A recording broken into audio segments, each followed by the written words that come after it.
Middle east, जी हां, मशरिक़ वुस्ता इस वक्त बारूद के ढेर पर बैठा है। गजा से लेकर लेबनान और यमन से लेकर तेहरान तक आसमान से बरसती मिसाइलें सिर्फ तबाही नहीं लिख रही हैं, बल्कि दुनिया के सबसे ताकतवर मुल्क अमेरिका और उसके सबसे भरोसेमंद साथी इजराइल की साख का एक तरह से इम्तिहान भी ले रहे हैं। लेकिन इस पूरी जंग में, इस पूरी लड़ाई में, या इस पूरे युद्ध में एक ऐसा पेंच फंस गया है जिसने पेंटागन से लेकर व्हाइट हाउस तक की नींद उड़ा दी है। जानकारों का मानना है कि इस जंग में कमिटमेंट के मामले में ईरान का जो पलड़ा है वो दरअसल अमेरिका पर भारी पड़ रहा है। जी हां, इस जंग की सबसे बड़ी सच्चाई यही है कि यह एक जंग दरअसल ऐसी जंग है जहां एक तरफ अमेरिका और इजराइल इसे अपनी एक तरह से चॉइस पॉलिसी कह लीजिए या विदेश नीति कह लीजिए या और रणनीतिक दबदबे को बनाए रखने के लिए लड़ रहे हैं, यानी जो उनकी अपनी पॉलिसी है उसका दबदबा पूरी दुनिया पर बना रहे, उसका असर पूरी दुनिया पर एक तरह से कायम रहे। इसलिए यह जंग दरअसल इजराइल और अमेरिका लड़ रहे हैं। वहीं दूसरी तरफ आप देखिए कि ईरान की जो लीडरशिप है उसके लिए यह लड़ाई सिर्फ इक्तदार नहीं, सिर्फ सत्ता नहीं, बल्कि उनके वजूद की लड़ाई है। और जाहिर सी बात है कि ईरान के पास पीछे हटने के लिए कुछ नहीं है, ईरान के पास अब बचाने के लिए कुछ नहीं है। ईरान के लिए यह लड़ाई डू और डाई वाली है और इसी वजह से ईरान के वजूद की यह लड़ाई है। अगर ईरान यहां पर हार जाता है, ईरान यहां पर हथियार छोड़ देता है, ईरान यहां पर पलटकर अगर भागता है, उसकी शिकस्त हो जाती है, तो उसके पास कुछ नहीं बचेगा। ईरान का वजूद दरअसल खत्म हो जाएगा।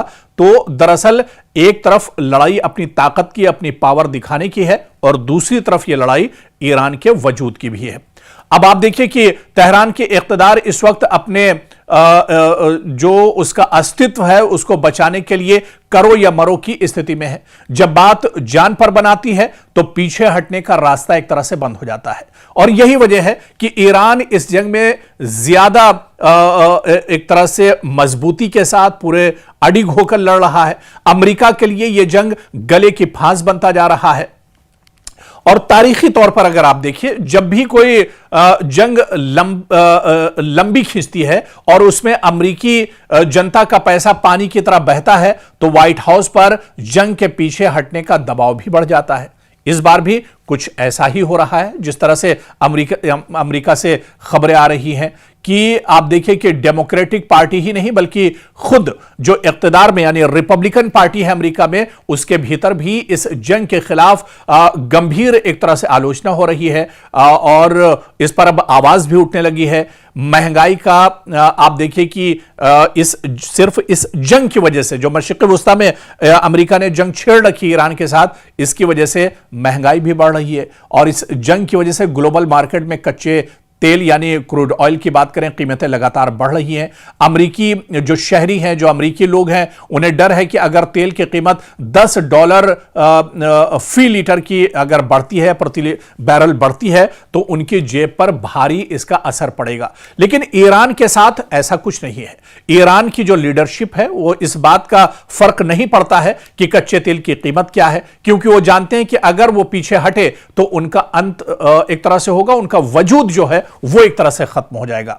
ईरान दरअसल अकेले नहीं लड़ रहा है, उसे सालों की मेहनत से लेबनान में हिजबुल्लाह, यमन में हूती जो लड़ाके हैं और गजा में हमास का एक ऐसा नेटवर्क जो इसके प्रॉक्सी हैं तैयार किया है, जो अमेरिका और इजराइल के लिए नासूर बन चुके हैं। अमेरिका और इजराइल के लिए के नाक में ये दम किए हुए हैं। हालिया हफ्तों की अगर लड़ाई की बात की जाए या जिस तरह से अब ये पूरी लड़ाई है, आप देखिए कि रेड सी में जो हूती लड़ाके हैं वो अब पूरी तरह से एक्टिव हो गए हैं। सऊदी अरब के यमन में जो कुछ हुआ, हूतियों ने जिस तरह से अटैक किया, उसके बाद इस जंग का रुख अब एक तरह से कहीं ना कहीं बदलता हुआ नजर आ रहा है। और इसी तरह से आप देखिए कि अब ईरान दरअसल इस जंग में अकेला नहीं है। हमास की बात कर लें, लेबनान में हिजबुल्लाह की बात कर लें, हूती लड़ाकों की बात कर लें, या फिर आप अगर आलमी पस मंजर में देखें तो आप देखिए कि रूस और चीन जैसी जो बड़ी ताकतें हैं वो भी पीछे खड़ी हैं। कुछ दिन पहले ही, 2-3 दिन पहले ही हमने जो एक रिपोर्ट आपको पेश की थी और इस रिपोर्ट में आपको बताया था कि रूस का जो सबसे ताकतवर तैयारा है, सबसे ताकतवर जो जहाज है वो तेहरान में लैंड करता है। उसके बाद पूरी दुनिया में चेमेगोइयां शुरू हो जाती हैं कि आखिर अब इस जंग में होने क्या जा रहा है। रूस अब एक तरह से खुलकर सामने आ गया और अभी अभी एक खबर नजर से गुजरी है कि मौजूदा ईरान के जो सुप्रीम लीडर हैं यानी आयतुल्ला मुस्तबा जो है मुस्तबा खामनेई जो सुप्रीम लीडर हैं ईरान के, वो बहुत जल्द एक तरह से रूस के सदर व्लादिमीर पुतिन से भी मुलाकात करने वाले हैं। तो अब इस जंग का दायरा लगातार बढ़ रहा है और ईरान के पीछे न हटने की वजह जहां पर जो साफ तौर पर दिखाई देती है कि उसके वजूद पर खतरा है, लेकिन ईरान का पीछे न हटना यह भी बताता है कि ईरान इस जंग में तनहा नहीं है। ईरान के पीछे कुछ ताकतें ऐसी खड़ी हैं जो उसे पीछे हटने नहीं दे रही, या तो उसको एक बहुत बड़ा सपोर्ट मिला हुआ है, वरना तो ईरान जैसी कमजोर ताकत कब की अमेरिका जैसे सुपर पावर या इजराइल जैसे सुपर पावर के सामने दम तोड़ चुकी होती। लेकिन ईरान इस जंग में अकेला नहीं है और इसी वजह से ईरान अमेरिका और इजराइल के नाक में दम किए हुआ है। तो कुल मिलाकर यह देखा जाए कि यह जंग अब दरअसल आलमी जंग की तरफ भी एक तरह से बढ़ती हुई नजर आ रही है।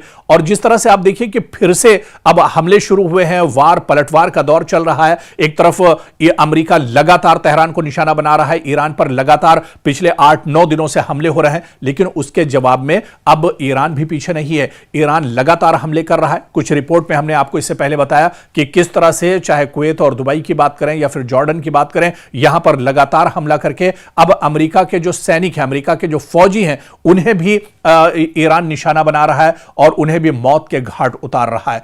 तो ये जो सिचुएशन अब बनी है, जो सूरत हाल पूरी मशरिक़ वुस्ता में है, यह बहुत धमाकू है और यह बताती है कि जंग का दायरा अब बढ़ रहा है।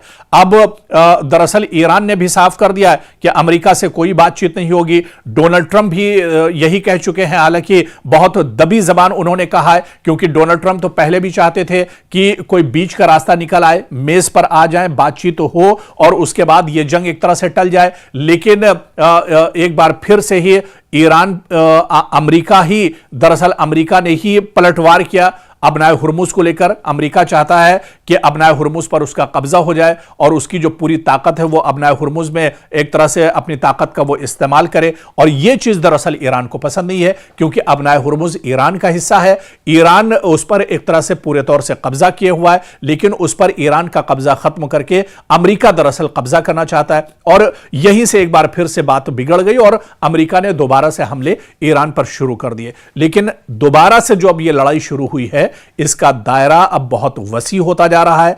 पूरे मशरिक़ वुस्ता से निकलकर अब पूरी दुनिया में इसके असरात देखने को मिल रहे हैं। अब इधर नॉर्थ कोरिया भी नजर बनाए हुआ है इस लड़ाई पर, भारत की नजर भी इस लड़ाई पर है, पाकिस्तान भी इस लड़ाई को अब देख रहा है, इस जो सिचुएशन बनती जा रही है। इसके अलावा चीन और रूस पहले से ही कहीं ना कहीं ईरान के साथ खड़े हैं। तो ये दरअसल कुल मिलाकर आप देखिए जो कैनवस है वो ये बताता है देखने के बाद कि अमेरिका की मुश्किलें बढ़ती जा रही हैं, इजराइल की मुश्किलें भी बढ़ रही हैं। मशरिक़ वुस्ता में अगर जल्दी हालात बेहतर नहीं हुए तो आने वाले दिनों में अमेरिका की और मुसीबतें मशरिक़ वुस्ता में बढ़नी एक तरह से तय मानी जा रही हैं। मिडिल ईस्ट, जी हां, मशरिक़ वुस्ता इस वक्त बारूद के ढेर पर बैठा है। गजा से लेकर लेबनान और यमन से लेकर तेहरान तक आसमान से बरसती मिसाइलें सिर्फ तबाही नहीं लिख रही हैं, बल्कि दुनिया के सबसे ताकतवर मुल्क अमेरिका और उसके सबसे भरोसेमंद साथी इजराइल की साख का एक तरह से इम्तिहान भी ले रहे हैं।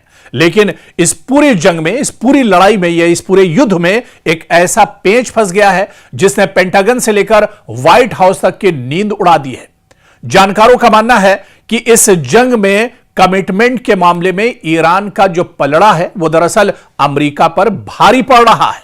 जी हां, इस जंग की सबसे बड़ी सच्चाई यही है कि यह एक जंग दरअसल ऐसी जंग है जहां एक तरफ अमेरिका और इजराइल इसे अपनी एक तरह से चॉइस पॉलिसी कह लीजिए या विदेश नीति कह लीजिए या और रणनीतिक दबदबे को बनाए रखने के लिए लड़ रहे हैं, यानी जो उनकी अपनी पॉलिसी है उसका दबदबा पूरी दुनिया पर बना रहे, उसका असर पूरी दुनिया पर एक तरह से कायम रहे। इस तरह इसलिए यह जंग दरअसल इजराइल और अमेरिका लड़ रहे हैं। वहीं दूसरी तरफ आप देखिए कि ईरान की जो लीडरशिप है उसके लिए यह लड़ाई सिर्फ इक्तदार नहीं, सिर्फ सत्ता नहीं, बल्कि उनके वजूद की लड़ाई है। और जाहिर सी बात है कि ईरान के पास पीछे हटने के लिए कुछ नहीं है, ईरान के पास अब बचाने के लिए कुछ नहीं है। ईरान के लिए यह लड़ाई डू और डाई वाली है और इसी वजह से ईरान के वजूद की यह लड़ाई है। अगर ईरान यहां पर हार जाता है, ईरान यहां पर हथियार छोड़ देता है, ईरान यहां पर पलटकर अगर भागता है, उसकी शिकस्त हो जाती है, तो उसके पास कुछ नहीं बचेगा। ईरान का वजूद दरअसल खत्म हो जाएगा। तो दरअसल एक तरफ लड़ाई अपनी ताकत की, अपनी पावर दिखाने की है और दूसरी तरफ यह लड़ाई ईरान के वजूद की भी है।